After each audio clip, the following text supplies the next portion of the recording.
JBNN keep you informed. I'm Michelle Jones, and in the news, 33 murders in the first 13 days of the year. The first serious crime report by the Jamaica Constabulary Force, JCF, for 2024 shows that 33 murders were committed as at January 13, which is on par with the corresponding period in 2023. At the same time last year, the country had also recorded 33 murders. 13 of the 19 police divisions in Jamaica have had one or more murders since the start of 2024. The St. James Police Division, which led the country in murders for consecutive years, has seen 9 people killed so far this year, compared with 5 in 2023. St. Anne's recorded 5 homicides as of the period under review, whereas no murder had been committed in the parish up to that time last year. The Trelawney, St. Mary, Clarendon, Kingston Western, St. Andrew North, and St. Thomas Police Divisions have 0 murders. Shootings have increased by 50% with 39 incidents. There is also an increase in the number of injured persons with 32 reports compared to 20 the previous year. Rape and robbery have declined. 2 cops among several people injured in crashes due to spurtree oil spill. 2 police officers were among several people injured in crashes on Spurtree Hill in Manchester on Monday morning due to a major oil spill at Eglinton. The police said there were 6 crashes involving 7 vehicles. The police service vehicle crashed into a utility pole, while another motorist became trapped in his vehicle and was removed by firefighters. The oil spill resulted in the road being closed for several hours from sometime after 6. This caused a traffic snarl and significant delays for commuters, including scores of students en route to schools in Manchester and St. Elizabeth. Most of the traffic was diverted through Plowden in South Manchester. The road has since been reopened. Acting head of the St. Elizabeth Police Division, Deputy Superintendent Coleridge Minto, says the Manchester, St. Elizabeth, and Westmoreland Police Divisions are collaborating to locate the truck they believe spilled the oil along the roadway. Sometime after 6 this morning, we're told that there was oil on the surface of the road, which may have resulted from a truck traveling in a westerly direction heading towards St. Elizabeth. We have already actioned the commanders for St. Elizabeth, Westmoreland and Hanover, and we are trying to identify the truck that persons would have indicated would have perhaps have some mechanical difficulties why the oil came from that truck. Motorists involved in Monday morning's mishap said they were shaken up, but were thankful there were no fatalities. The whole ordeal happened so fast. I was coming down and then I feel like the vehicle started to swing or swung across the road, and then boom, the vehicle that was turned crossway hit into that one. It happened so fast.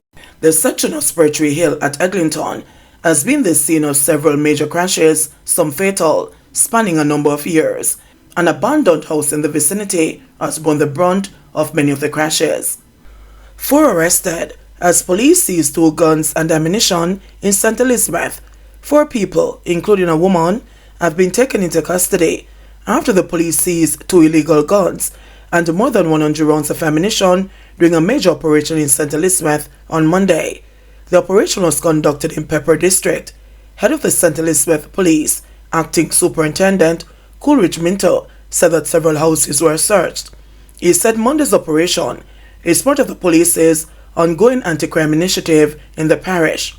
Early this morning, an intelligence-led operation was conducted at premises inside of Pepper District.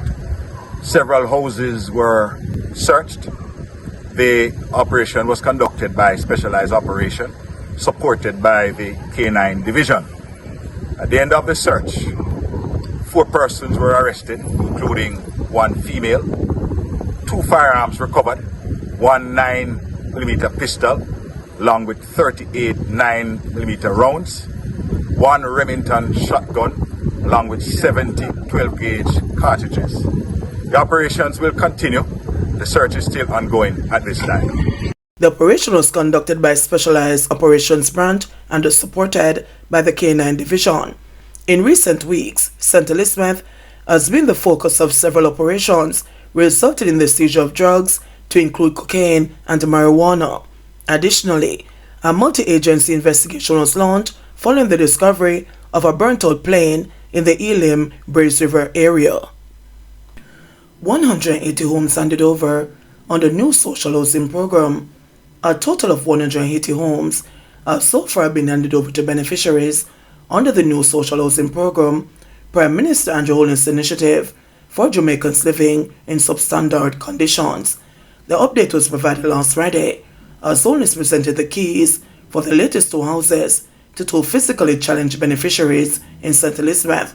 A 1-bedroom home was handed over to Leslie Mackenzie of Lacovia, while Winston Williams and his family, who reside in Cameron Hill District, received a 3-bedroom unit.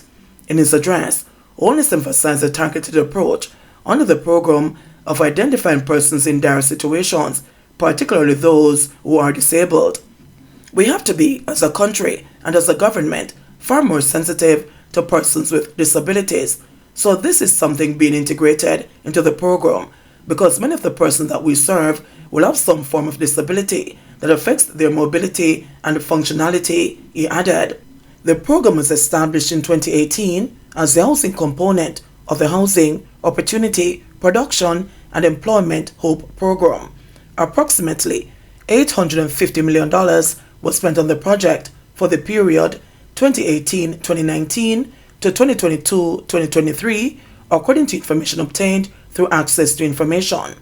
The method of selection of beneficiaries includes submission of applications from each member of parliament. The houses, which range from 1 to 3-bedroom units, are built by independent contractors and value anywhere between $5 million and $12 million.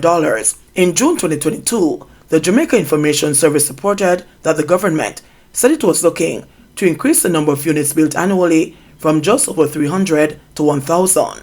Speaking a week ago, Holness said the administration is targeting at a minimum 500 new social housing units for the upcoming 2024-2025 financial year, which starts April 1. Couple arrested for murder in St. James. The St. James police have arrested a man and his girlfriend for the murder of a man in the parish on Sunday night. The body of the victim was found with the head bashed in near the UDC football field about 11:30 p.m. It's alleged that the victim had been engaging in sexual intercourse with the couple when he was killed. The woman and her boyfriend were chased and held by the police after they were seen running from the location.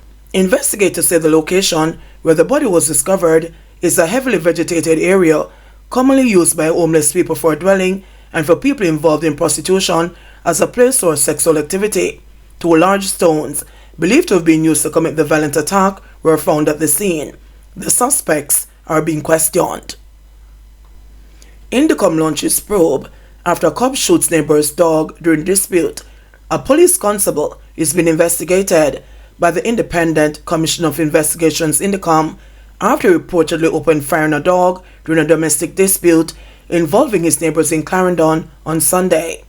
The incident occurred at Old Quarry Road, Twin Palm Estate in the parish, about 8 a.m.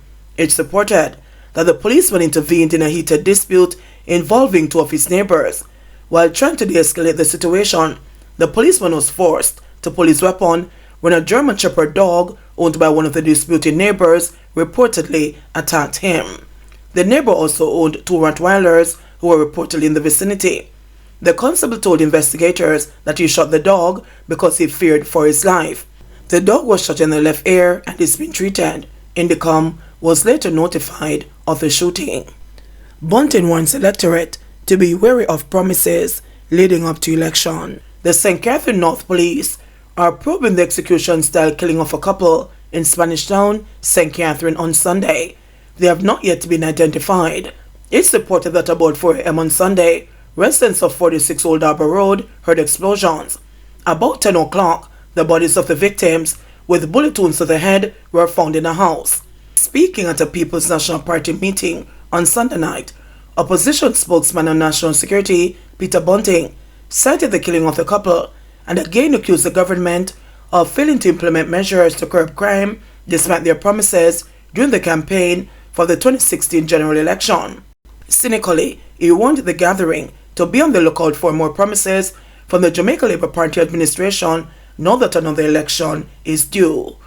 And I see the husband and wife murdered in their beds, in their home, in Old Harbour Road this morning. I say I can't use that in that way this evening because it might not be giving sufficient respect to the people who are dying every day in this country. People who deserve and were promised security in 2015 and 16 when they were campaigning. So I am warning you, I am putting you on notice. Over the next few weeks, you're going to hear everything when them do a touch in 8 years. Suddenly, they will be promising you that it will be done shortly. JBN will keep you informed. Please remember to subscribe, like, share, leave us a comment, and click the notification bell to receive our daily news items.